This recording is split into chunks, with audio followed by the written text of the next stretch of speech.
예, 다같이 요한일서 5장 6절에서 8절입니다.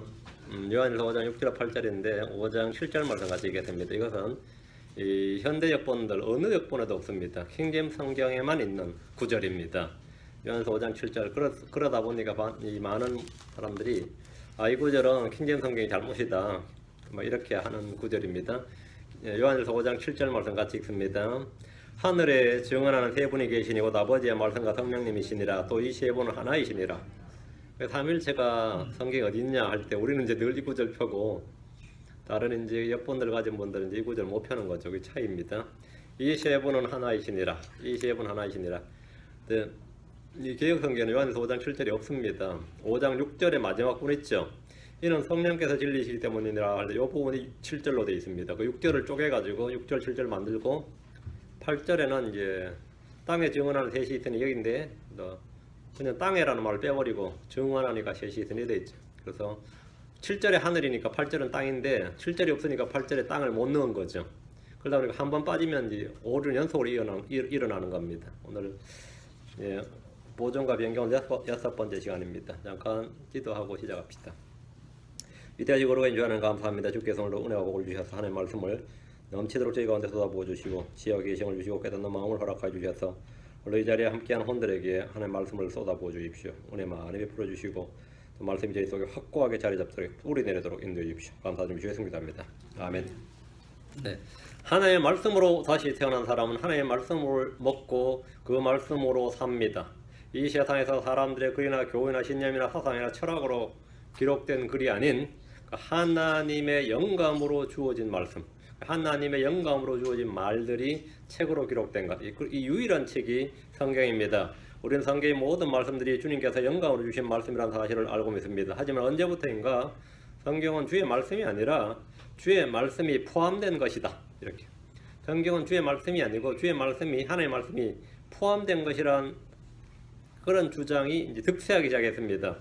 그렇게 믿는 이들이 생겼고, 또 그러다 보니까 주의 말씀이 아니다, 주의 말씀이 아니다, 이렇게 이런 사람들이 교회와 신학교에 이 마이너리티가 아니라 이 머저리티가 된 거예요. 메이저가 된 겁니다. 이게 주류가 되어버렸어요. 주류, 다수가 되어버렸고, 고린도후서 2장 17절에 말하기를 우리는 하나님의 말씀을 부패시키는 많은 사람들 같지 아니하고 오직 진실하면서 난자같이 하나님의 난자같이 하나님의 눈앞에서 그리스도 안에서 말하노라.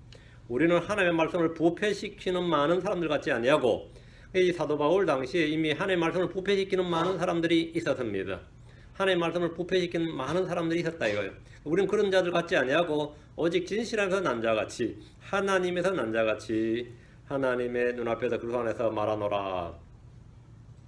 이 말씀을 부패시키는 사람들이 이익을 취하는 시대가 지금 이 시대입니다. 성경은 지금 이 시대에 가장 많이 팔리는 책입니다. 인쇄술이, 이 서양에서 인쇄술이 등장한 이후로 어느 책도 성경만큼 많이 팔리지 않습니다. 이익을 추구하는 이들은 계속해서 새로운 번역본을 출간해서 시중에 유통시키며 이익을 얻습니다. 학자들은 새로운 성경이 새로운 진리와 계시를 담고 있는 것처럼 광고하는 데 동원되고 있습니다. 킹제임스 성경을 사용하고 믿는다는 교회들, 목회자들이나 신학자들, 신자들도 이 킹제임스 성경의 영감에 대해서는 지극히 회의적이고 불신에 휩싸여 있습니다. 이 킹제임스 성경 옹호한다는 진영에서도 이 킹제임스 성경이 좋은 성경이다, 이거는 오케이, 이건 다 동의가 되는데, 킹제임스 성경이 영감이 있다, 이거는 우리 성경 번역한 이 흠정력 번역한 이분도 안 믿습니다. 그렇게는 안 믿습니다. 미국 여기도 딘볼간 소사이어티에 있는 이분들도 그건 안 믿어요. 그거는 아니다, 이렇게 생각합니다. 영감도 없는 성경 말로 믿느냐? 그럼 딴소리 하고 있어요. 최초의 원본이나 원문은 몰라도 킹제임스 성경에 무슨 영감이, 하나님의 영감이 있겠느냐는 겁니다. 우리는 사람들의 생각이나 주장이나 사상이나 철학이나 믿음을 완전히 무시해버리고 오직 주의 말씀이 말하는 것만 주의하고 그대로 믿는 믿음의 소유자가 되어야 됩니다. 성경의 차이는 예수 그리스도가 있고 없고의 차이입니다. 성경의 차이가 그냥 단순한 여러분이 그냥 말씀 몇 단어 차이가 아니라 예수 그리스도가 있고 없고의 차이. 이 성경에 예수 그리스도가 있고 이 성경에 예수 그리스도가 없다 그러면 그런 성경이 성경을 할 수 있느냐 싶겠지만, 우리가 몇 구절을 봅니다. 에베소 3장 9절 14절, 에베소 3장 9절 14절, 그런 것까지 다 달라오면 아마 이거 몇 년 해야 될 겁니다. 지금 제가 이 주제로만 에베소서 3장 9절, 먼저 제가 현대역본 개역성경을 읽고 킹제임스 성경을 보겠습니다. 여러분은 성경을 이제 펴놓으셔야 되죠. 에베소 3장 9절 영원부터 만물을 창조하신 하나님 속에 감추었던 비밀의 경륜이 어떤 것을 드러나게 하려 하심이라. 지금 이래 있죠. 이 구절에 글속 없습니다. 개역성경에 현대역본 글속 없어요. 영원부터 만물을 창조하신 하나님 이래 있죠. 이거 뭐 맞는 말이죠. 이 구절 하나님께서 만물을 창조하였다고 말하고 있는데 언뜻 보기에는 아무런 문제가 없습니다. 자, 킹제임스 성경을 보시면 또 예수 그리스도에 의해 모든 걸 창조하신 하나님 어때요? 또 예수 그리스도에 의해 모든 것을 창조하신 하나님 안에 세상이 시작된 이후로 감추어진 이 신비에 참여한 것이 무엇인지 모든 사람들이 보게 하려 하십니다. 예수 그리스도에 의해 모든 것이 창조된, 예수 그리스도에 의해 창조됐다. 그럼 뭐죠? 예수로가 뭐가 되는 거죠? 창조주가 되는 거죠. 하나님이죠.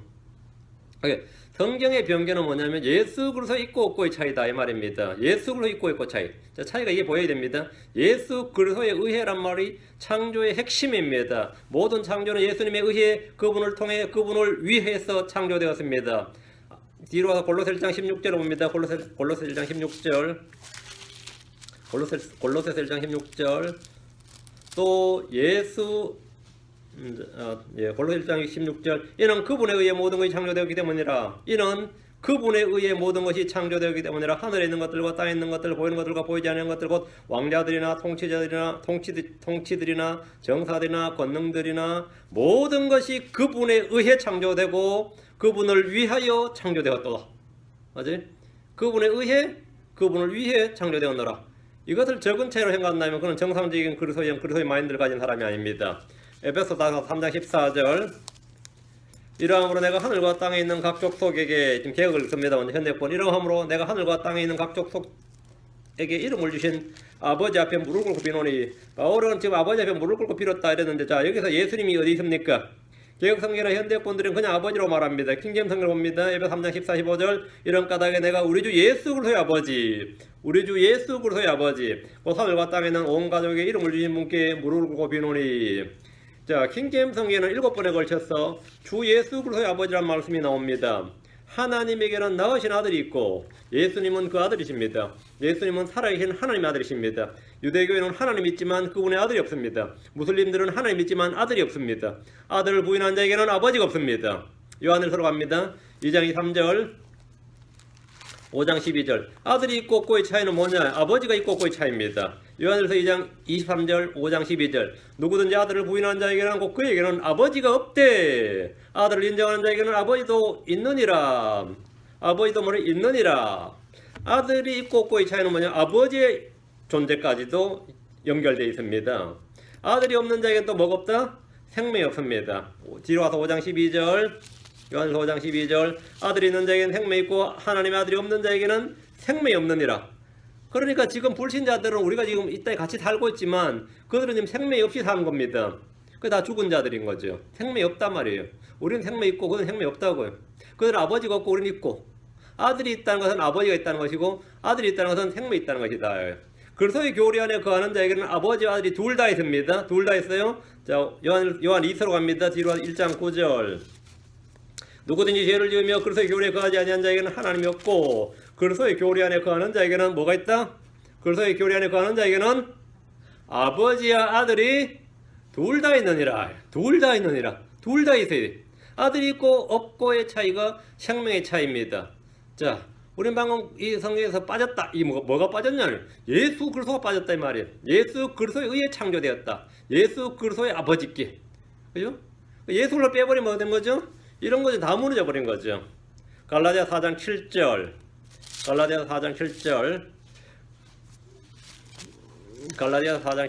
그러므로 내가 이후로는 종이 아니요 제가 지금 읽는 건 먼저 계획부터 했습니다. 그러고 내가 이후로는 종이 아니요 아들이면 하나님으로 말미암아 유업을 이을 자니라.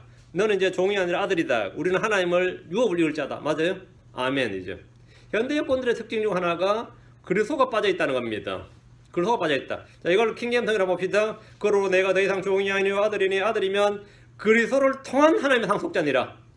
그냥 하나님의 상속자 아닙니다. 그건 있을 수 없는 이야기입니다. 그리스도를 통한 하나님의 상속자니라. 차이가 보입니까? 그리스도를 통하여 through Christ입니다. 그리스도를 통하지 않으면 아무것도 아닙니다. 우리는 하나님의 상속자입니다. 어떻게? 그리스도가 빠져버리면 우리는 하나님의 상속자는 못하고 아무것도 아닙니다. 하나님은 우리를 그리스도를 통해서 우리를 자신의 아이로 입양하셨기 때문입니다. 에베소 1장 5절에 자신의 크게 기뻐하시는 뜻에 따라 우리를 예정하사 우리 예수 그리스도를 통해 자신의 아이로 입양하심으로써 예수 그리스도를 통해 아이로 입양했어요. 예수 그리스도를 믿으면 하나님의 아들이 되는 거고 안 믿으면 안 되는 거죠. 그게 바로 예수 그리스도를 통해 입양이죠. 예수 그리스도를 통해 자신의 아이로 입양하심으로써 예수를 통해 없으면 예정론이 맞는 거죠. 예수를 통해 하면 하나님께서는 예수를 믿는 자들은 다 하나님의 아들로 입양한다. 하나님의 아들이 되게 하는 권능을 주신다. 하나님의 아들이 상속자 되하신다. 이게 뭐죠? 그를 통해. 이게 예정이에요. 그를 통한 구원이 예정이고, 근데 이제 켈빈주의에서 말하는 예정은 뭐죠? 그냥 그리스도를 통하자. 그게 예정이야. 예정된 자를 믿는 거죠. 그죠? 예정 선택이죠. 이건 말도 안 되는 소리고. 그를 통한 예정이다. 자, 그리스도를 통한 하나님의 상속자니라. 그리스도를 통한 하나님의 상속자니라 했습니다. 현대적 분들은 더 읽기 쉽고 이해하기 쉽다고 광고하지만 사실은 전혀 그렇지 않습니다. 핵심 교리와 진리를 가르치는 본문에서 그리스도가 없는 가짜 성경에 불과합니다.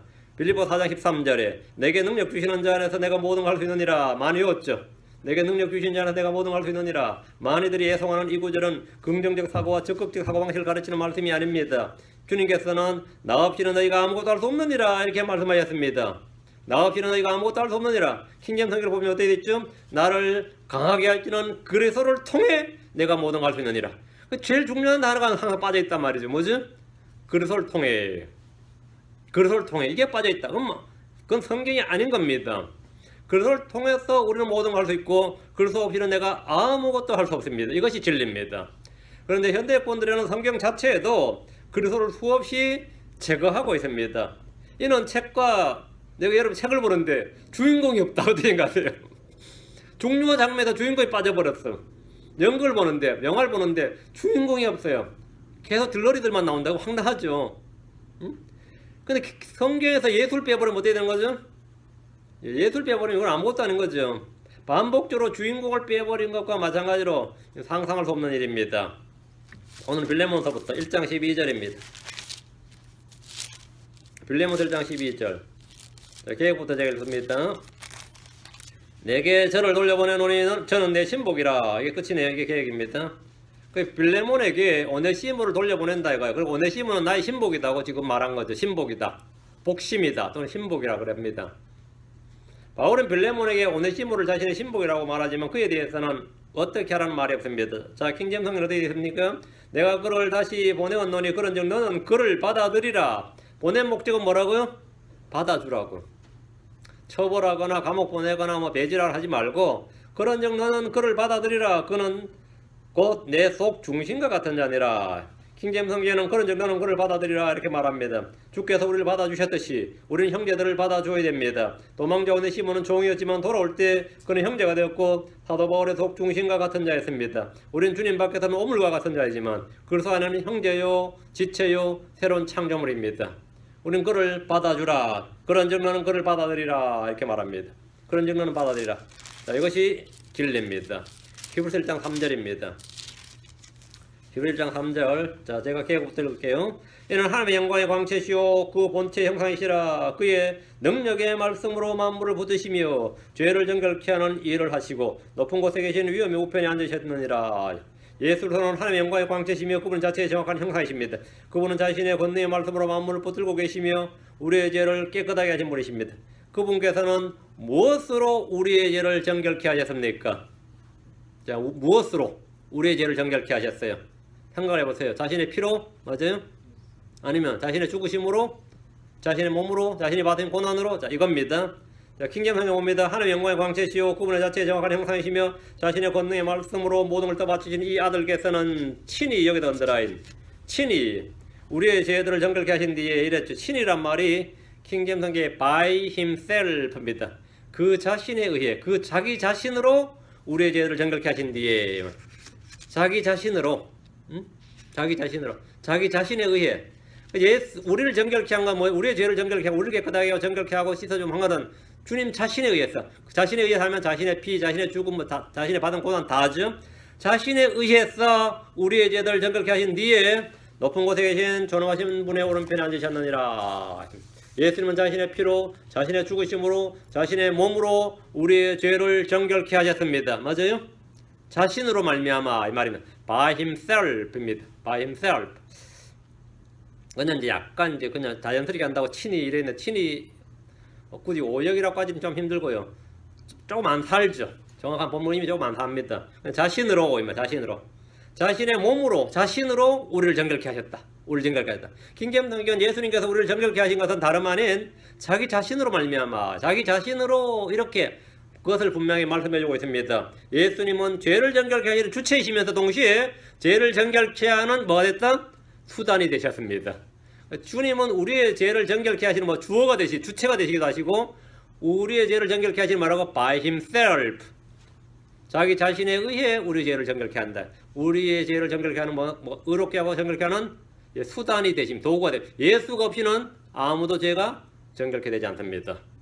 예수로 말미암지 않고는 그게 by himself 그분으로 말미암아 자기 자신으로 말미암아 우리 죄를 정결케 하시고 자신의 피로 말미암아 자기 죽으심으로 말미암아 다 자신으로 말미암아 이런 거는 절대로 빠지면 안 되는 단어입니다. 히브리서 2장 7절 저를 잠깐 요즘 잠깐이라 그러는데 얘는 잠깐 동안 천사보다 못하게 하시며 영광과 존귀로관을 씌우시며 잠깐 하니까 생각나 이게 한자였구만요. 잠깐이나 한국말인 줄 알았는데 지금 제가 이 개혁 성경을 따올 때 제가 컴퓨터에 한글 개혁 한자 혼용 그 프로그램을 따왔어요. 그래서 지금 한자가 사이 다 들어가 있는 겁니다. 잠깐 이게 한자였군요. 난 잠깐이 한글인 줄 알았습니다. 제가 이 라면 어릴 때 라면이 영어인지 한글인지 일본어인지 몰라서 굉장히 헤맸어요. 라면이 어느 나라 말 같아요? 라면. 일본어 같은 라면이잖아. 그 라자가 당길 라자입니다. 손으로 밀어가지고 면을 잡아 당겨서 면을 만든다고 당긴 면이란 뜻입니다. 그 라면, 그 당길 라자, 끌 라자라는 끌 라자인데 제가 그거 안에 꽤 오래 걸렸어요. 근데 그것을 일본이 가져와서 일본은 그걸 인스턴트로 만들어낸 거. 그게 지금 라면입니다. 그 중국은 인스턴트를 못 만들어서 그걸 공장에서 인스턴트로 만들어낸 게 일본이고 그냥 한국이 이제 받아들였는데 오늘 제가 라면에 대한 기사를 좀 읽다 보니까 생각이 나요. 내가 라면 제가 중학교 때 계속 선생님들한테 그걸 물었어요. 라면이 어느 나라 말인지. 근데 전부 다 내가 물을 때마다 헤매더라고요. 그게 참 애매한 말이에요. 라자 발음도 그렇고 라면이 어느 나라 말이냐. 한자 우리가 한자가 이제 바뀐 건 많습니다. 여기 그런 건 아니고요. 여기 잠깐 히브리 2장 7절 잠깐 뭐 차이가 납니까 우리 성경하고? 뒤가 싹 빠졌어요. 뒤가 지금 우리 킹제임 성경하고 같이 비교해 보면 읽자가 맞춰버린 거죠. 영광과 존귀로 관을 씌우시며 이게 끝이 아닌데 뒤가 뭐 있죠? 그를 주의 손으로 지으신 것들 위해 세우시고 이게 있어야 된다고. 난 절반이 빠져버렸어요. 예수님께서 영광과 존귀로 관을 섰다면 그분의 지인은 왕들의 왕이시고 모든 걸 다스리고 심판하시는 왕이십니다. 예수님 문자 그대로 하늘과 땅의 통치자십니다. 그분의 지인은 명예직이 아닙니다. 킹제임 성경을 보십시오. 주께서 그를 천사들보다 조금 낮게 만드시고 사람이 되셨단 말이죠. 그에게 영광과 존귀로 관을 씌우시며 그를 주의 손으로 지으신 것들 위에 세우시고 그분을 예수님을 주의 손으로 지으신 것들 위에 세우시고 만화의 왕이시죠. 만주해 주십니다. 영광과 존귀로 관을 하신 주님의 사역이 이겁니다. 천년왕국의 통치자시고 영원한 의의 왕국의 통치자가 바로 주 예수 그리스도이십니다. 현대 역본들은 다른 모든 종교 창시자들 같이 예수님이 명예직으로 계시고 실제 이 땅을 다스리는 것을 원치 않습니다. 잘 보세요. 유교의 추종자들은 공자가 자기를 다스리지 않습니다. 공자가 우리의 삶을 다스린다고 뭐 골치 아프지. 공자는 어디가나 성현으로 명예직이에요. 우리 추앙을 해줄 뿐이지. 부처도 마찬가지입니다. 명예직입니다. 그래서 어느 종교 창시자는 우리의 삶을 직접 통치하거나 간섭을 할 수도 없고 뭐 죽은 놈이 어떻게 간섭하겠어요. 죽었다 부활한 것도 아니고. 그런데 이 독특하게 성경은 말이죠. 예수님이 우리의 생로병사뿐만 아니라 모든 걸 통치하시고 지배하시고 다스리시고 그 뜻대로 이거 하신다는 거예요. 하신다. 근데 이게 듣기에 따라 어떤 사람도 상당히 바더링이 됐죠. 예수님 내 삶을 다 간섭하시고 통제하신다 그러면 어떻게 생각하세요? 그건 좀 싫다 이거죠. 싫단 말이야. 그래서 누가복음 19장 14절에 보면 누가복음 19장 14절에 우리는 이 사람이 우리를 통치하는 것을 원치 아니하나이다 하였더라. 우리는 이 사람이 예수님이 말해. 우리를 통치하는 걸 원치 아니하나이다. 그냥 명예직으로 우리가 빠뜨려 줄 테니까 우리가 그걸 존경도 해주고 경배도 하고 찬양도 하고 다 하고 뭐 다 해줄 수 있는데 우리를 통치하는 걸 원치 않는다요. 많이들이 예수 그리스도께서 영광과 존귀로 관을 쓰고 계시되 실제 통치는 하지 않기를 바랍니다. 실제 통치는 하지 않기를 바랍니다. 그 통치는 그냥 우리한테 다 맡겨놓고 그냥 명예뒤로 계시기를 원하는 거죠. 그 영적, 종교적, 정신적, 도덕적 리더는 괜찮은데 실제 삶을 지배하고 통치하고 한다 이거는 도저히 좀 감당 못하겠다 이 말이에요. 예수님은 이 땅에 오셔서 문자 그대로 의로 통치하시며 철장으로 다스리십니다. 실제로 심판하시고 죄와 형벌, 죄에 대해서는 형벌 주시고 뭐 이렇게 다 하신다 말. 그 무서운 말이죠. 의로 통치하시고 철장으로 다스리신다. 이거 끔찍한 말입니다. 주님께서 그렇게 통치하신다 이 말입니다. 히브리 7장 21절입니다. 뒤에 이제 주님께서 통치하시는 부분은 이제 사람들이 원치 않는 부분입니다. 히브리 7장 21절. 자, 개혁성경부터 했습니다. 저희는 맹세 없이 제사장이 되었으되 오직 예수는 자기에게 말씀하신 자로 말미암아 맹세로 되신 것이라. 주께서 맹세하시고 뉘우치지 아니하시리니 내가 영원히 제사장이라 하셨도다. 자, 이 부분은 예수께서 영원한 제사장이 되셨다는 말씀인데 여러분도 알다시피 예수님은 유다 지파로서 레위 계열이 아닙니다. 율법에 따르면 제사장은 레위 계열에서만 나오며 다른 지파는 아무도 제사장이 될 수 없습니다. 개혁이나 현대적 분들에 따르면 예수님이 영원히 제사장이 된다는 것은 있을 수 없는 일입니다. 그럼 어떻게 된 겁니까? 어떻게 된 거죠? 바른 성경, 하나님이 영광을 주시고 보존하신 성경을 보면 간단합니다. 자, 킹경 성경 봅니다. 히브리 7장 21절. 그 제사장들은 맹세 없이 되었으나 뭘로 되었죠? 그 율법으로. 그냥 혈통으로 된 거예요. 레위 지파로 태어나서 그냥 세습이었으니까. 그 제사장들은 맹세 없이 되었으나 이분은 자기에게 말씀하신 분을 힘입어 맹세로 되셨느니라. 곧 주께서 맹세하셨고 또 뜻으로 돌이키지 아니하시리라 이르시기를 너는 멜기세덱의 계통에 따른 영원한 제사장이라 하셨도다. 여기 너는 멜기세덱의 계통에 따른 여기 연달아 멜기세덱의 계통에 따른 영원한 제사장이라. 레위 계열에 따른 아니다 이 말이야. 율법에 따른 아니고 혈통에 따른 아니고 멜기세덱의 계통에 따른 영원한 제사장이라 하셨다. 이것은 율법에 따른 제사장이 아니면 다른 another priesthood예요. 율법에 따른 제사장은 레위 지파에서만 나올 수 있습니다. 또 다른 제사장은 멜기세덱의 계통에 따라 나올 수 있습니다. 예, 시편 110편 4절에 시편 110편 4절에 주께서 맹세하셨고 또 뜻을 돌이키지 아니하시리라 이르시기를 너는 멜기세덱의 계통에 따른 영원한 제사장이라 하셨도다 라고 하신 말씀에 따라서 예수님은 율법에 따르지 않고 맹세의 말씀에 따라 영원한 제사장이 되지 않습니다. 율법에 따른 제사장은 영원하지 않습니다. 맹세의 말씀에 따른 제사장은 영원합니다. 그 멜기세덱 계통에 따른 이 말이 빠지면 예수님은 제사장이 아닌 거죠. 멜기세덱 계통에 따른 영원한 제사장 이런 건 말이 되는 거죠. 주님께서 그렇게 맹세하셨으니까요. 히브리 10장 34절. 너희가 갇힌 자를 동정하고 너희 산업을 빼앗기는 것도 기쁘게 당한 것은 더 낫고 영구한 산업이 있는 줄 알미라. 이래 있네요. 더 낫고 영구한 산업이 있다. 산업, 유업, 상급이란 말 같네요. 고난받는 크리스천들이 주는 소망의 말씀인데 우리가 결박당한 자를 불쌍히 여기고 재산을 노력당한 것을 기쁘게 여기는 것은 이유가 있습니다. 더 낫고 영구한 산업이 있다는 걸 알기 때문이라고 합니다. 자, 그럼 여기서 말하는 더 낫고 영구한 산업이 어디에 있습니까?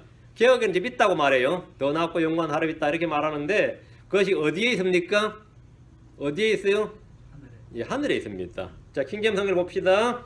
너희에게 하늘에 너희에게 하늘에 더 낫고 영원한 실체가 있는 줄 너희 자신이 알므로 결박 중에 있는 나를 너희가 불쌍히 여겼고 너희 재산을 노력당한 것도 기쁘게 여겼느니라. 하늘에 더 낫고 영원한 실체가 있는 줄. 하늘에.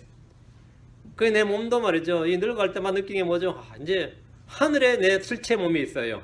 부활의 몸, 그렇죠? 예, 영구한 몸이 있다고.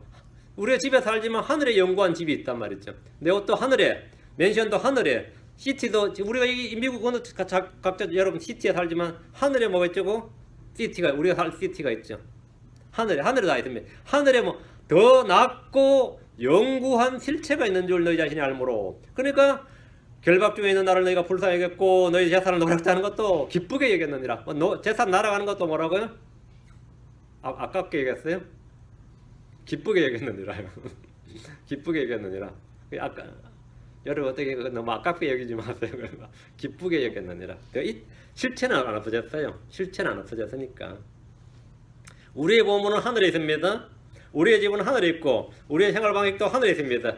우리가 애착을 두는 모든 것은 다 하늘에 있습니다. 성경이 말하기를 골로새서 3장 1절 2절에 그러므로 너희가 그리스도와 함께 이렇게 됐거든 위에 있는 그것들을 추구하라. 거기에는 그리스도께서 하나님 오른편에 앉아 계시느니라. 위에 있는 것들에 너희 애착을 두고 땅에 있는 것들에 두지 말라. 위에 있는 것들에 저 위에 우리가 살게 될 새 예루살렘이 있습니다.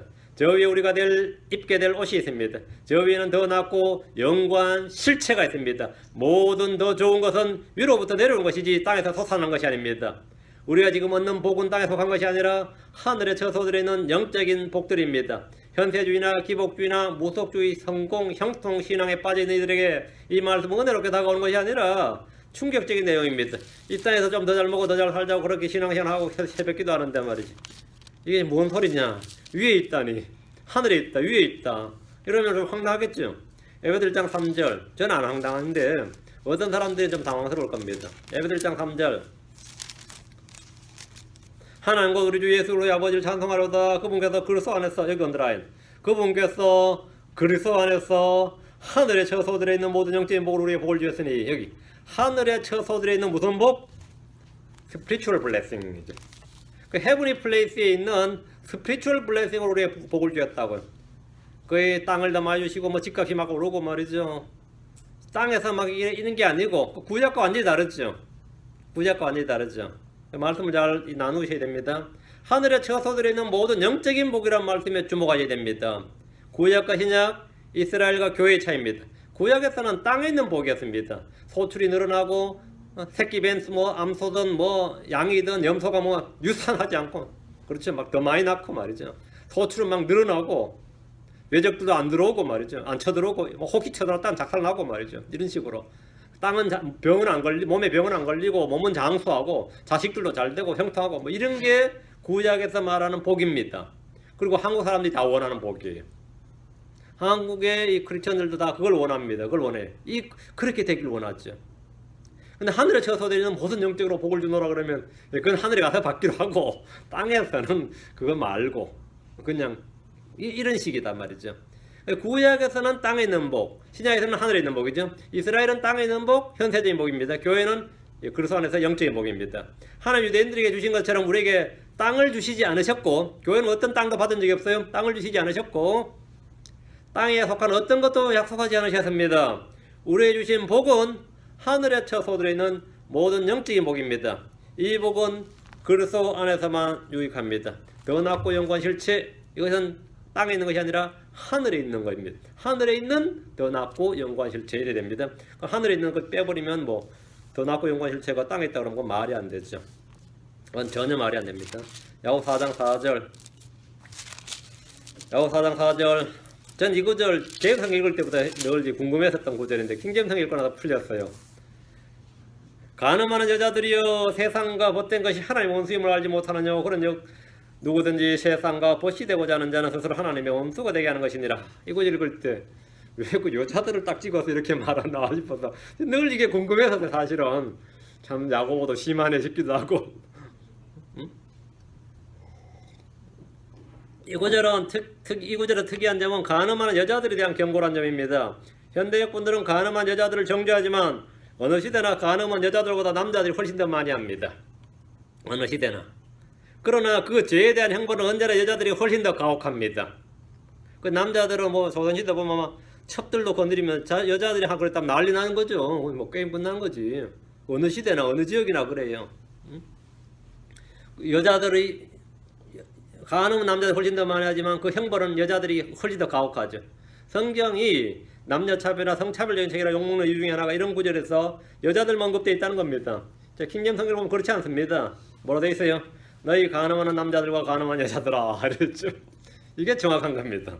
너희 가늠하는 남자들과 가늠한 여자들아 세상과 친구가 되는 것이 하나님과 원수 되는 것을 원수 되는 것인 줄 너희가 알지 못하느냐. 예. 그러므로 누구든지 세상의 친구가 되고자 하는 자는 하나님의 원수가 되느니라. 주님은 가늠하는 남자들과 여자들 모두를 다 언급하셨습니다. 야고보서 5장 5절 기록합니다. 야고보서 5장 5절. 너희가 땅에서 사치하고 연락하여 도살의 날에 너희 마음을 살찌게 하였도다. 도살의 날에 마음을 살찌게 했다. 도살의 날에. 이게 말이 돼요? 도살의 날에 마음을 살찌게 했다라. 어쨌든 간에 지금 그렇게 돼 있습니다. 개혁성계나 현대권들은 사람들이 땅에서 사치하고 연락하는 것이, 연락이라는 것이 휘락, 쾌락 이런 거겠죠. 연락하는 것이 언제라고 말합니까? 도살의 날에 그렇게 했다 이렇게 돼 있는데, 사실은 사람들이 사치하고 연락하는 것은 어느 시대나 다 마찬가지입니다. 이 구절은 한 단어가 빠져서 본문의 의미가 완전히 바뀌어버린 케이스입니다. 킹제임스 성경으로 봅니다. 야고보서 5장 5절. 너희가 땅에서 쾌락 가운데 살며 방탕에 빠져. 다음에 언더라인. 사륙하는 날에서와 같이, 같이란 말, as란 말입니다. as 한 단어.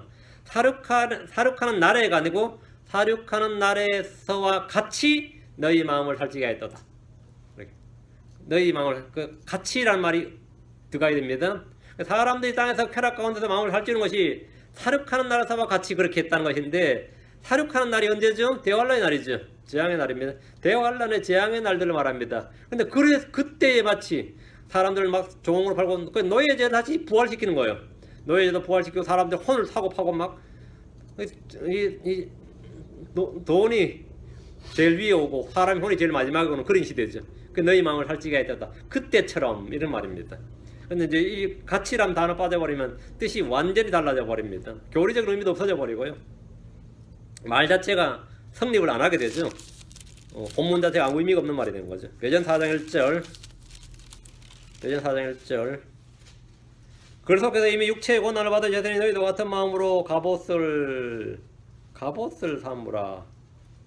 이거는 한자가 맞는 말인가요? 갑옷을 삼으라. 이는 육체의 고난을 받은 자가 죄를 그쳤음이니. 주님 육체로 고난을 당하신 것은 역사의 사실입니다. 예수님께서 육체로 고난을 당한 사실은 믿지 않는 유대인들도 다 아는 사실입니다. 믿지 않는 유대인들도 예수님 육체로 고난받았다는 다 알죠. 왜 고난받았느냐 중요하지. 왜 고난받았느냐, 누굴 위해 고난받았느냐, 이게 핵심인데, 이 사실은 예수님께서 육체의 고난을 받으셨다는 것은 빌라도나 헤롯도 압니다. 그분을 죽인 장로들이나 바리새인들도 압니다. 그분이 고난을 당하시고 죽으신 것이 누구를 위한 것인지 무엇을 위한 것인지 아는 이는 적습니다. 이사야 53장 4절 5절 보면 참으로 그는 우리의 고통을 짊어지고 우리의 슬픔을 담당하였거늘 우리는 그가 매를 맞고 하나님께 맞아 고난을 당한다고 생각하노라.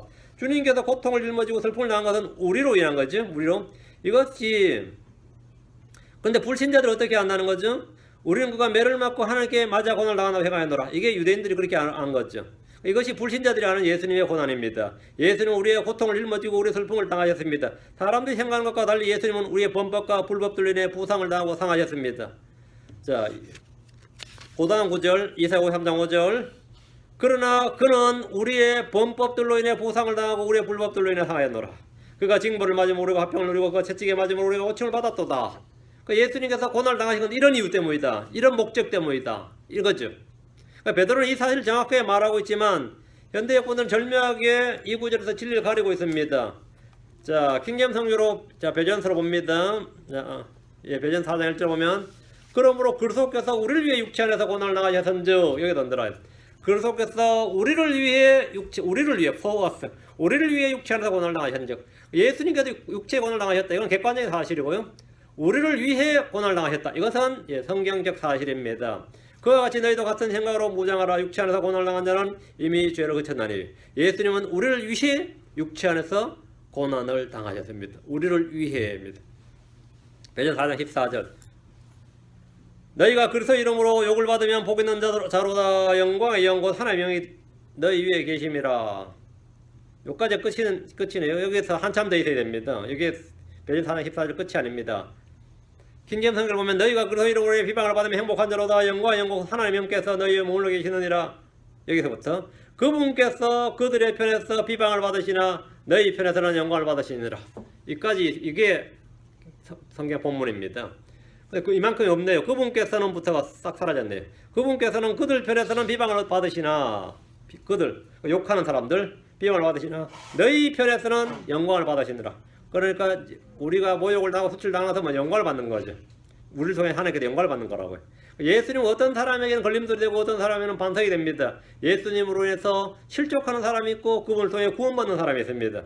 그래서 십자가가 믿는 자에게는 구원의 능력이 되고 믿지 않는 자에게는 실족거리고 거침이 되는 것과 마찬가지입니다. 예수님께서 모든 사람에게 복이 된다. 그건 아닙니다. 믿는 자에게 복이 됩니다. 믿는 자에게 구원, 믿는 자에게 생명입니다. 누가복음 2장 33절에, 누가복음 2장 34절에, 2장 34절에 시몬이 그들을 축복하고 아이의 어머니 마리아에게 이르되 보라 이 아이는 예수는 이 아이는 이스라엘에서 많은 사람을 넘어지게 하고 많은 사람을 구원하게 이게 아닙니다. 많은 사람을 뭐하게 한다? 넘어지게 하고 이게 첫 번째 많은 사람을 넘어지게 하고 다시 일어나게 하기 위해 세워졌으며 또 비방을 받는 표적이 되기 위해 세워졌나니 비방을 받는 표적이 되기 위해서 예수님은 비방을 받는 표적이 되기 위해서 세워졌다. 성경은 예수님께서 비방을 받는 표적이 되기 위해 세워졌다고 말합니다. 예수님으로 인해 많은 사람이 넘어진다고 하십니다. 현대권들은 이 기록을 삭제해버렸습니다. 주님께서 믿지 않는 자들에게 비방을 받으시지만 믿는 우리에게는 영광을 받으십니다. 우리는 세상에서 칭찬과 인정을 받고 명예를 추구할 수 없습니다. 주님께서 그들 편에서 비방을 받으신다면 그분을 따르는 우리가 비방을 받는 것은 당연한 일입니다.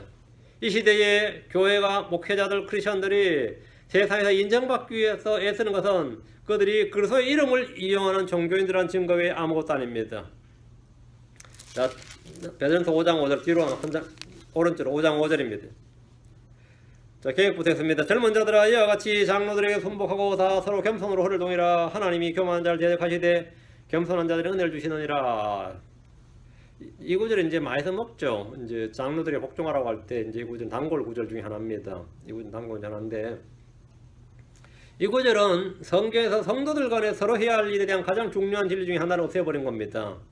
성도들은 서로 사랑해야 하는 것과 마찬가지로 서로 복종해야 됩니다. 서로 복종해야 됩니다. 제가 전에 이 진리를 말해드릴 때 성경에는 그런 말이 없다고 하는 분이 계셨습니다. 개혁 성경에는 이 말씀이 없습니다. 백독을 내도 아마 못 볼 겁니다. 킹제임스 성경을 봅니다. 너희 젊은 사람들아 이와 같이 장로에게 복종하고 장로에게 복종하고 아멘. 참으로 너희가 다 서로에게 복종하며 여건들아 너희가 다 뭐라고요? 서로에게 복종하며 겸손으로 옷 입어라. 하나님께서 교만한 자는 물리치시고 겸손한 자에게 은혜를 주시느니라. 너희가 다 서로에게 복종하며 너희가 다 서로에게 복종하라. 왜 그렇습니까? 다 그들 안에 하나님의 말씀을 가지고 있기 때문입니다. 그 사람이 하나님의 말씀으로 말할 때는 아멘 해야 됩니다. 하나님의 말씀으로 말할 때는 아멘 해야 돼요. 크리스천의 인간관계는 상호 평등의 관계가 아니라 상호 복종의 관계입니다. 이 점은 현대교회에서 거의 가르치지 않는 진리 중에 하나입니다. 교회는 그리스도에게 복종해야 됩니다. 자녀들은 주 안에서 부모에게 복종해야 됩니다. 젊은이들은 장로들에게 복종해야 됩니다. 시민들은 위에 있는 건데 복종해야 됩니다. 아내는 자기 남편에게 복종해야 됩니다. 뭐 이렇게 복종할 게 많아요. 성도들은 서로가 서로에게 복종해야 됩니다. 니는 내나 맘먹자 이게 아니라 서로가 서로에게 뭐라고요? 복종해야 돼. 왜? 자기를 다른 사람은 나보다 낫게 여기고 자기는 낮춰야 되니까 그럼 항상 서로가 서로에게 복종해야 됩니다. 여기 계신 누구도 내가 이 사람 딱 말 때 뭐라고? 이 사람이 나보다 나은 사람, 난 사람보다 낮은 사람이에요. 자신을 낮춰야 돼. 그리고 이 사람이 내가 복종해야 된다고. 응?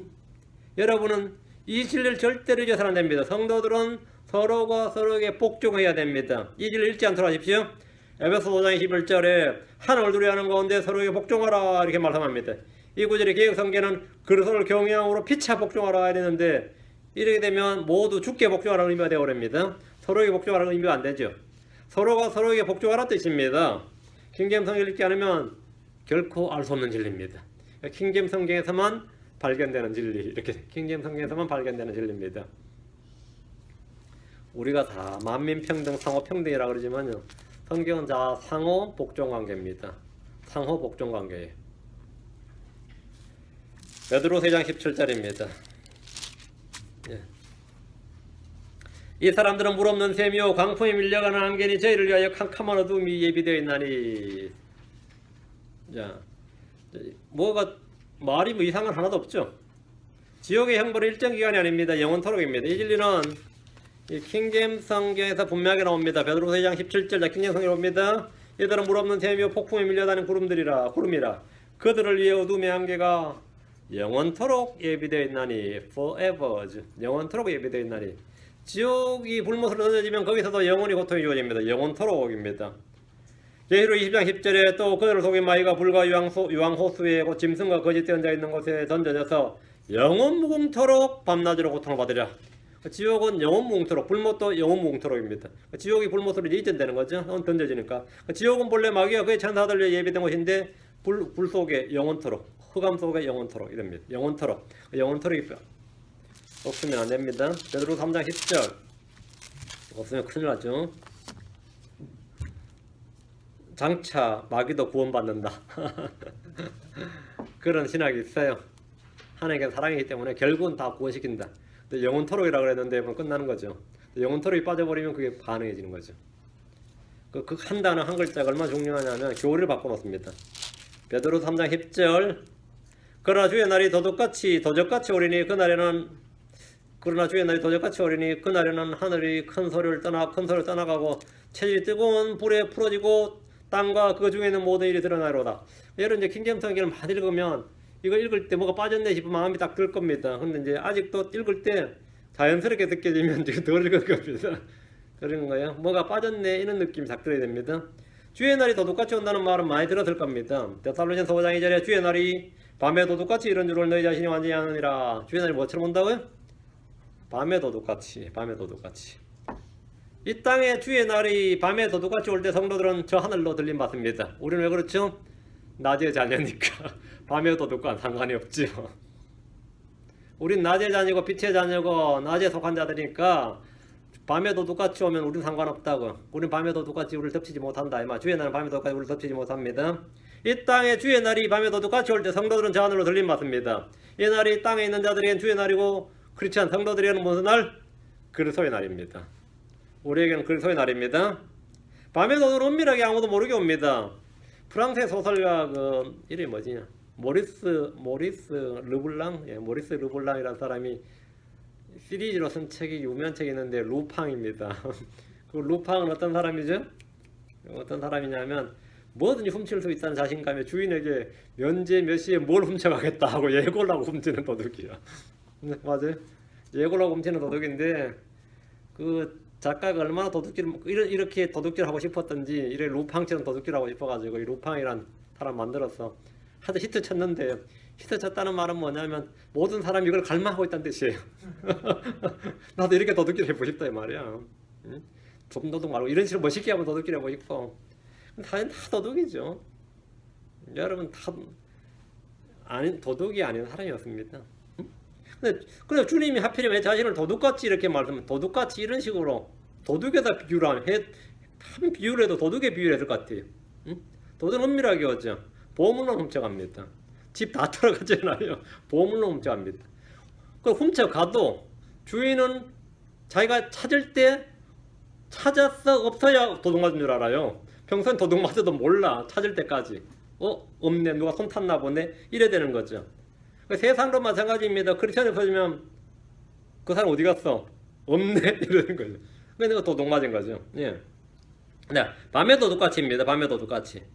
예. 계시록 3장 3절에 보면 밤에 도둑은 이 사람들이 눈을 피해서 자기를 숨긴 채 은밀하게 오는데 계시록 3장 3절에 그러고 내가 어떻게 받아고 들었는지 기억하고 굳게 붙잡아 회개하라. 그런 적 만일 내가 깨어있지 아니하면 내가 도둑같이 내게 이르리니 내가 어느 시각에 내게 이를지 내가 알지 못하느라. 도둑같이 은밀하게 예기치 않게 주님은 루팡처럼 예고하고 오는 게 아니에요. 예기치 않게 오신다. 도둑같이 내게 이르리니 내가 어느 시각에 내게 이를지 내가 알지 못하리라. 그래서 우리는 어느 시각에 주님이 오실지 알 수 없습니다. 주의 날이 밤에 도둑같이 오기 때문에 우리는 깨어있어야 됩니다. 우리는 어둠 속에 있지 않기 때문에 그날이 도둑같이 우리를 덮치지 못합니다. 개혁성경이나 현대권들에서는 밤에 도둑같이란 말에서 밤을 빼버렸는데 아마 이 단어가 있으면 문맥적으로 말이 되지 않는다고 생각한 겁니다. 왜 그런가 하면 이 부분이 좀 베드로서 3장 10절은 독특하게 D가 있어요. 보세요. 그러나 주의 날이 밤에 도둑같이 오리니 그날에는 하늘들이 큰 소리와 함께 사라지고 이 부분 그날에는 여기 앞에다 콤마를 여러분 딱 채셔야 돼요. 그러나 주의 날이 밤에 도둑같이 오리니 하고는 세미콜론을 딱 찍고 킹제임스 성경에처럼. 근데 우리말은 이게 세미콜론 못 찍으니까 그냥 콤마를 쳐놓으세요. 그날에는 하늘들이 큰 소리와 함께 사라지고 원소들이 뜨고 열에 녹으며 땅과 그 안에 있는 일들도 불태워지라. 이 뒷부분에 그날에는 이게 언제예요? 하늘들이 막 녹아나고 땅이 타고 없어진다는 건 이건 천년왕국 이후란 말이죠. 말이 안 맞잖아요. 앞과 뒤가. 앞에 주의 날 우리 일반적으로 주의 날은 뭐죠? 대환란의 날이잖아요. 근데 뒤에는 뭐가 되는 거죠? 천년 끝난 날. 그 대환란의 날, 그날이 도둑같이 임한다. 이건 말이 되는데, 이 뒤는 도둑같이 임하는 게 아니죠. 천년왕국 끝나고 임하는 날이니까. 그렇죠? 그 도둑같이라는 게 그래서 밤에 도둑같이라는 건 아니까 그건 밤의 말을 빼버린 거죠. 왜? 천년왕국은 밤이 아니거든요. 지금 교회 시대는 밤인데, 천년왕국은 낮이란 말이죠. 그러니까 이 밤에란 것이 도저히 이해가 안 되니까 이제 빼버린 거예요. 지금 이 시대는 밤에 해당합니다. 대환란은 뭐죠? 흑암의 날, 어둠의 날이죠. 자, 잘 들어야 됩니다. 주의 날은 밤에 도둑같이 오신다는 것은 그 때와 시기를 정확히 말해주는데, 하늘들이 사라지고 원소들의 뜨거운 열에 녹는 이런 대환란의 사건이 아니라 천년왕국 이후의 사건이라면 밤에 도둑같이 이게 성립이 안 한단 말입니다. 그러니까 여기서 킹제임스 성경 다른 성경으로 달리 문장부 세미콜론을 딱 삽입을 해뒀습니다. 이 세미콜론이 천년입니다. 이 세미콜론이 천년이에요. 이 세미콜론이. 그러니까 주의 날은 두 가지를 다 의미한다 이 말입니다. 멸망의 날인데 하나는 대환란처럼 멸망하는 거 하나, 완전히 지구가 멸망하는 이 천년왕국의 하나. 이게 이렇다 이 말입니다. 여기서 킹제임스 성경은 요 세미콜론을 딱 삽입해 놓는데 대환란의 날과 천년왕국 이후의 주의 날을 구분해 둔 겁니다. 앞에 것은 그때 그렇게 밤에 도둑같이 임했듯이 나중에도 이것도 주의 날이다. 이 진리를 말해 준 겁니다. 다음 요한일서로 갑니다. 2장 7절. 사랑하는 자들아, 내가 새 계명을 너희에게 쓰는 것이 아니라 너희가 처음부터 가진 옛 계명이니 이 옛 계명은 너희에게 들은 바 말씀이거니와. 이래 되네요. 자, 여기서 뭐가 빠진 것 같은데. 주님은 제자들에게 새 명령을 주셨습니다. 요한복음 13장 34절에 내가 새 명령을 너희에게 주노니 너희는 서로 사랑하라. 내가 너희를 사랑한 것 같이 너희도 서로 사랑하라. 이랬어요. 주님께서 새 명령을 제자들 주셨는데 이 구약의 유대인들이 하는 말이 있어요. 그게 무슨 새 명령이냐. 레위기 19장 18절에 내 이웃을 내 자신같이 사랑하라는 말씀이 있는데 그렇게 말해요. 응? 그게 무슨 새 계명이냐. 새 명령 맞지. 뉴 커맨드먼트 맞죠. 구약에서 내 이웃을 내 자신같이 사랑하라 이 말씀이 있는데 새 명령은 너희는 서로 사랑하라. 내가 너희를 사랑하지 너희도 서로 사랑하라 입니다. 그러니까 율법에는 서로라는 말이 없어요. 서로 사랑하라는 말이 없습니다. 사랑의 기준은 율법은 뭐라 했죠? 내 자신과 같이입니다. 신약에서는 성도들이 무엇을 사랑해야 되죠? 서로 사랑해야 되고 어떻게 해야 된다고요? 내가 너희를 사랑과 같이. 기준이 뭔 서로 내 자신과 같이가 아니고 예수님께서 우리를 사랑한 것 같이 그렇게 사랑해야 됩니다. 이건 구약에서 성립 안 하는, 구약의 율법에서는 이게 없어요. 이거는 구약에서 이거 있을 수 없는 이야기입니다. 그냥 자기 자신과 사랑하면 그건 최고 율법이 된 거죠. 근데 내가 늘 사랑같이, 내가 늘 사랑같이는 뭐죠? 자신을 주는 겁니다. 아무래도 죽도록 사랑한 거예요. 자기를 주는 거, 자기 생명을 내놓는 겁니다. 그게 남편 아내를 위해서 생명을 내놓고, 목자 양들을 위해서 생명을 내놓고, 그렇죠? 친구는 뭐라고요? 생명을 내놓는 것보다 더 큰 사랑이 없단 말이에요, 친구가. 다음에 남편 아내를 위해서 생명을 내놓고, 뭐 이런 거. 예수님은 교회를 위해서 자기 생명을 내놓고, 성도들 어떻게 되죠? 형제를 위해서 자기 생명을 내놓는 게 마땅하니라. 이게 요한일서 3장 16절이에요. 그렇죠? 그게 생명을 내놔라. 이거 생명을 내놔라. 내가 늘 사랑한 것 같이 너희도 서로 사랑하라. 서로 간에 그렇게 사랑해야 돼. 생명을 내놓고 살아가라 이 말이에요. 요한일서 3장 16절에 하나님께서 우리를 위해 자신의 생명을 내놓으셨으므로, 자 보세요. 하나님께서 우리를 위해 자신의 생명을 내놓으셨으므로, 굉장히 중요한 말입니다. 예수님께서 우리를 위해 자신의 생명을 내놓으시면 아니에요. 성경 그렇게 안 돼 있습니다. 뭐라 있어요? 하나님께서 우리를 위해 자신의 생명을 내놓으셨으므로. 그러면 예수님 누구란 말이죠? 네, 하나님이란 말이죠. 이거보다 예수님이 하나님이란 더 분명한 표현이 없죠. 하나님께서 우리를 위해 자신의 생명을 내놓으셨으므로 이로써 우리가 그분의 사랑을 깨닫나니 우리가 형제들을 위해 우리의 생명을 내놓는 것이 마땅함이라. 이렇게 사랑하라는 거예요. 이게 새 명령입니다. 이게 새 명령이에요. 맞아요? 지금 잘 따라오고 있습니까? 네. 사도 요한은 주님께 받은 새 명령을 쓰면서 이 명령은 신약 성도들이 처음부터 가졌던 옛 명령인데 구약의 옛 명령이나 구약의 명령이 아니라 새 명령이 그 말씀들이라는 겁니다. 요한에서 2장 7절 우리만 봅니다. 개혁으로 안 돼요 이게. 킹제임스 성경을 봐야 됩니다. 형제들아 내가 새 명령을 너에게 쓰지 아니하고 너희가 처음부터 가졌던 옛 명령을 쓰노니 그 옛 명령은 모세로부터 들은 것 그게 아니고 구약부터 들은 것 아니고 너희가 처음부터 들은 그 말씀이니라. 너희가 처음부터 들은 그 말씀 여기 던더라. 이건 계획이 없습니다. 그 옛 명령은 너희가 처음부터 들은 그 말씀이니라. 사도들은 또 다른 명령을 준 것이 아니라 성도들이 처음부터 들은 주의 새 명령인 그 말씀이니라 이겁니다. 현대적 분들은 처음부터 들으니란 말씀이 삭제되어 있는데 그렇게 되면 요한은 구약의 율법을 지키라는 말을 하게 되는 겁니다. 요한은 이 명령이 구약의 율법이 아니라 주님이 주신 새 명령이라는 사실을 다음 구절에 밝혀두었으면 2장 8절에 또다시 내가 너에게 새 명령을 쓰노니 나오죠. 또다시 너에게 새 명령을 쓰노니 내가 새 명령을 쓰는 새 명령은 사도들이 새롭게 명령을 쓰는 게 아니라 주님이 새 명령을 주신 그 새 명령이다 이 말이에요. 이해됩니까? 새 명령을 쓰노니 그것은 그분 안에서와 너희 안에서 참된 것이니라. 이는 어둠이 지나가고 이제 참빛이 비치기 때문이니라. 옛 명령의 정확한 계명이 뭐죠? 예수님이 말씀하셨던 말씀이고 너희가 처음부터 들은 말씀이다 이 말입니다. 그걸 내가 새 명령을 하자는 것은 사도들이 새롭게 만든 명령이 아니다 이 말입니다. 됐죠? 요한일서 4장 3절로 갑니다. 요한일서 4장 3절 예수를 시인하지 아니하는 영마다 하나님께 속한 것이 아니니 이것은 곧 적그리스도 소용이니라. 오리라 한 말을 너희가 들었거늘 이제 벌써 세상에 있느니라. 이거 정말 말 안 되는 말이에요. 이건 성경이 아니에요. 왜 이건 성경이 아니냐면 이 구절은 영들을 분별하는 아주 잣대가 되는 귀한 말씀인데 영분별의 핵심이죠. 여러분이 영분별의 은사를 받아야지 영을 분별할 수 있는 게 아니고 이 말씀을 기준으로 분별할 수 있는 겁니다. 자, 근데 현대의 본들은 눈금이 지어진 자처럼 판단의 기준이 되는 말씀을 삭제해버림으로써 아무 의미 없는 말씀을 만들어버렸습니다. 예수를 시인하지 아니하는 영마다 하나님께 속한 것이 아니다. 근데 사람들이 다 예수를 시인합니다. 예수를 누구로 무엇으로 시인하느냐가 문제지 예수를 시인하지 아니하는 영 그건 없습니다. 마귀들도 예수를 알고 시인합니다. 시인해요 안 해요? 사도행전 19장 15절에 그 악한 영이 응답하여 이르되 내가 예수님도 알고 바울도 알거니와 너희는 누구냐. 그렇죠. 스게라바의 그 형제들 거기 할 때 나오죠. 그러니까 마귀들이 하는 말이 내가 예수님도 알고 바울도 알거니와 이랬대. 마귀들 다 안다 이거. 예수도 알고 바울도 알아요. 우리가 예수 알고 바울 알듯이. 그 예수를 신하잖아. 그 예수를 신하면 뭐라고요? 신하지 아니어야 하나의 속한 영이 있는데 예수를 신하는 이 영은 가면 뭐야? 마귀의 영인데.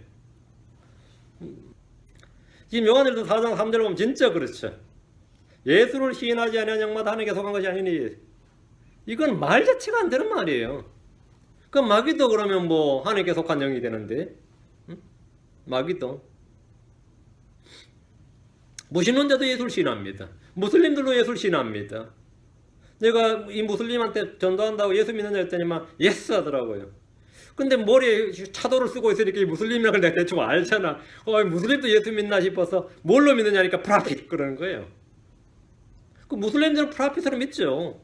그 예수를 시인한다는 게 의미가 없는 말이죠. 무신론자도 예수를 시인합니다. 중요한 것은 예수가 그리스도인 것과 그분이 육체 안에 오신 걸 시인해야 됩니다. 킹제임스에 봅니다. 요한일서 4장 3절 예수 그리스도께서 육체 안에 오신 것을 시인하지 아니하는 영마다 하나님께 속하지 아니하였나니 이것이 적그리스도 그 영이니라. 그것에 관하여는 그것이 오리라는 말을 너희가 들었거니와 그것이 지금 이미 세상에 있느니라. 예수 그리스도께서 육체 안에 오신 것을 시인하지 아니하는 영마다. 영지주의자들은 다 예수 그리스도께서 육체 안에 오신 것을 시인하지 않습니다. 그렇죠? 핵심은 예수를 시인하지 않는 것이 아니라 예수가 그 그리스도시고 그분이 육체 안에 오신 것을 시인하지 아니하는 영마다 하나님께 속하지 않는 적그리스도 영입니다. 이 점에서 하나님을 믿지만 예수로 계속 육체로 오신 것을 시인하지 아니하는 유대교인 1400만은 전부 다 지금 세계 통계에 따르면 유대교인 1400만입니다. 유대교인 1400만은 다 적그리스도 영입니다. 무슬림들 뭐 15억인지 몇 억인지 모르겠는데 그거 다 적그리스도형입니다. 여호와의 증인 다 적그리스도형입니다. 몰몬교 다 적그리스도형입니다. 모두 다 적그리스도형입니다. 이 말씀에 따르면 예수로께서 육체 안에 오신 것을 그 말씀이신 분께서 하나님께서 육체로 오신 분이다. 그것을 시인하지 않는 영마다 모두 다 적그리스도형이다. 하나님께 속한 영이 아니다. 엄청난 말입니다. 요한일서 5장 6절 7절 요한일서 5장 6절 7절 이는 물과 피로 임하신 자니 곧 예수 그리스도시라. 물로만 아니요 물과 피로 임하셨고 증거하시는 성령이시니 성령은 진리니라. 이 구절은 킹제임스 성경의 요한일서 5장 6절에 해당합니다. 요한서 5장 6절 킹제임스 성경을 보면 이분은 물과 피로 오신 분이시니 곧 예수 그리스도시라 물론 오지 않으시고 물과 피로 오셨느니라 증언하시는 이는 성령이시니 이는 성령께서 진리시기 때문이라. 요한서 5장 6절이 개역 성경 5장 7절까지 다 6절 7절 다 포함하고 있죠. 5장 7절은 이 말씀은 개역 성경이나 현대본들이 없습니다. 6절 말씀 후반부를 7절에 가져다 나오는데 이는 속임수입니다. 7절 하늘에 증언하는 세 분이 계시니 곧 아버지의 말씀과 성령님이시니라 또 이 세 분은 하나이시니라. 킹제임스 성경은 삼위일체를 증언하고 있습니다. 시중에는 수백 종류의 성경이 있지만 이 진리를 증언하고 있는 성경은 킹제임스 성경 하나밖에 없습니다. 현대권들은 이 구절을 삭제해버렸습니다. 주의 말씀을 믿지 않기 때문입니다. 요한서 5장 8절 증거하니가 셋이니 성령과 물과 피라 또한 이 셋이 합하여 하나이니라. 이거 말이 안 되죠. 셋이 합하여 하나면 하나가 3분의 1이란 말인데 그건 아니죠. 셋이 다 완전해요. 그거 하나지. 셋이 합하여 하나라는 것은 이거는 3분체라 그러죠. 그거는 뭐 말도 안 되는 이야기입니다.